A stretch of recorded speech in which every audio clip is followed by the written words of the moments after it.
Welcome back to the TruGolf Academy. You've joined me, Jon Watts, today at Branston Golf and Country Club. I'm in our swing studio and today's video is all going to be about how to practice.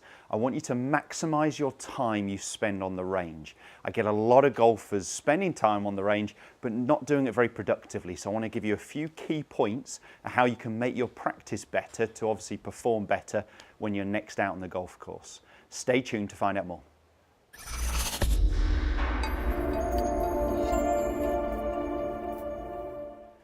As mentioned, today's video is all going to be about how to practice, to maximise your time when you're on the practice area or the driving range to make sure you're playing better golf. I get a lot of golfers not wasting their time, but they're working on strike.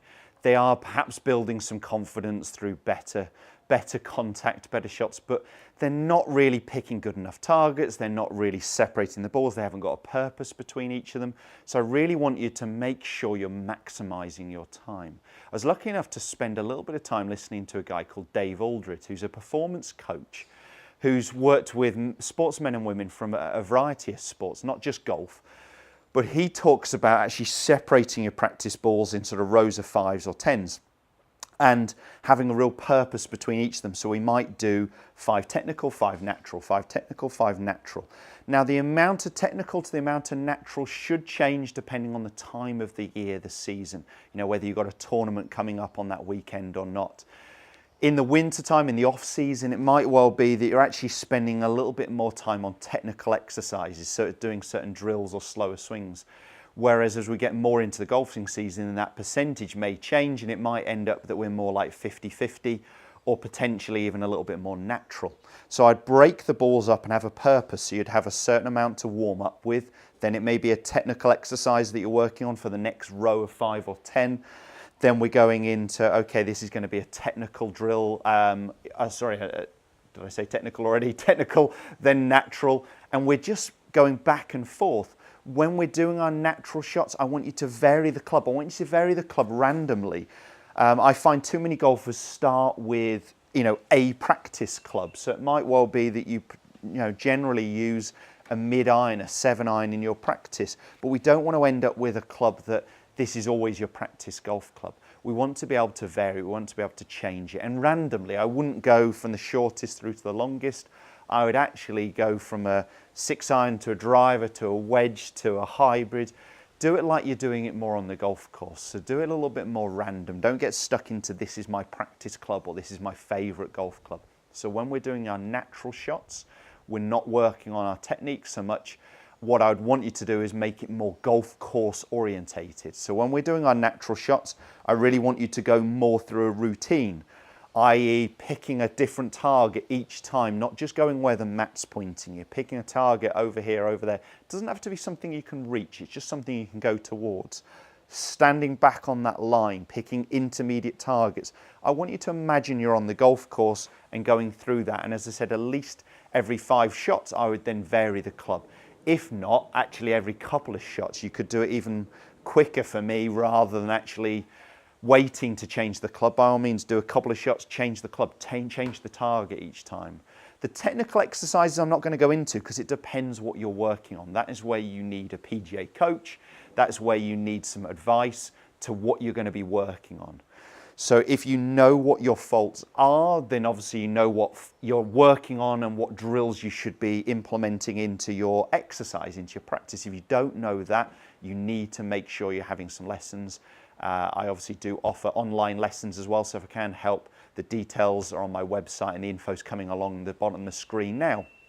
So I would work on the technical exercises, but I'd break it up with natural shots as well. So I wouldn't get too involved into it's all technical or it's all natural. That's the technical, that's the natural part. I know I'm doing a lot of talking here. This is the important part, not just me smashing away golf balls for you. I want you to vary the club, I want you to vary the target, I want you to do natural, I want you to do some technical. When you're doing some natural shots, I want you to, as I said, make it golf course orientated. So we've got quite a lot of wind blowing into us at the minute. It's a lovely sunny day, but it is quite a strong wind. So I could practice some lower shots, but I could also try and shape the ball. So more curving it right to left, left to right, high, low. So have some fun in your practice. Pretend you're out on the golf course. In your mind, picture certain shots that you may face on the golf course. The other thing I want to talk about and discuss when we're doing our natural part of practice is I actually want you to do some that are game orientated. So you might have 5 shots and we go with, okay, well, how many shots land on our fairway? Or, you know, we're trying to hit, how many shots does it take us to hit each of the ball flights we're going for? So high, mid, low, draw, fade, straight, you know, and how many shots does it take us to hit those ball flights? Keep a note of it. I would always have in your golf bag a little notebook, and I would keep some notes in there. The date, the game that you're practicing, the target that you've got. So it might be that you pick a fairway between that 200 marker and that 200 marker over there, or whatever it might be, and you're keeping a number on it. Put some pressure on your practice. I don't want it to be, and this is the problem with driving range practice for me, is we've got a range here that's 200 yards wide, and I've got, you know, a bucket of 90 plus golf balls. If I muck one up, there's no consequence. I just carry on. I want there to be a consequence too. I want you to try and beat your scores. So this video, although it may seem a little bit dull, I just want it to be improving your practice. I don't want it to just be smashing golf balls away. The key points for me is break the balls down into rows of 5s or 10s, break them between technical swings, natural swings. When we're doing our natural, we're varying the club, we're varying the target, we're going through our pre-shot routine. I would, and you will always see tour players when they're practicing, they're working on aim and alignment, they're working on fundamentals, they're potentially using some tour sticks on the ground to help look at where they are actually aiming and different targets. I would do some without it, align yourself up to where you think you're going, so a target over here, set myself, then put the club down on my feet line, club down where my golf club is actually aiming, and step back and have a look and see, am I actually aiming correctly? The majority of right-handed golfers for me are aiming too far right, and weirdly left-handed golfers aim too far left. So having some of your practice working on fundamentals is really important. I know this hasn't been a lot, well, any shots hitting, but I don't think that's the reason for this, for this video for me. It's making sure you maximize your practice time. Don't waste it. If you've just got, you know, an hour a week, half an hour a week, a couple hours a week, make sure it's broken down.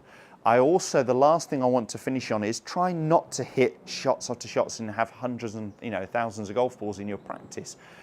The tour players will practice a third short game, a third long game, and a third putting. So they're breaking it down. This part would only be a small part of it. So it'd definitely be time on the chipping green, in the bunker area, on the putting green as well. It wouldn't just be hitting full shots here. So this is talking about a full shot practice, but obviously there's parts of this you can bring into play when we're talking about short game practice as well. There might be some of it working on technique, some of it working on scoring to different targets and different flags.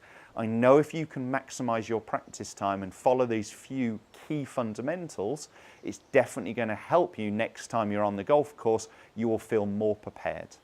If you had enjoyed the content of this video, if it has helped, please give us a thumbs up.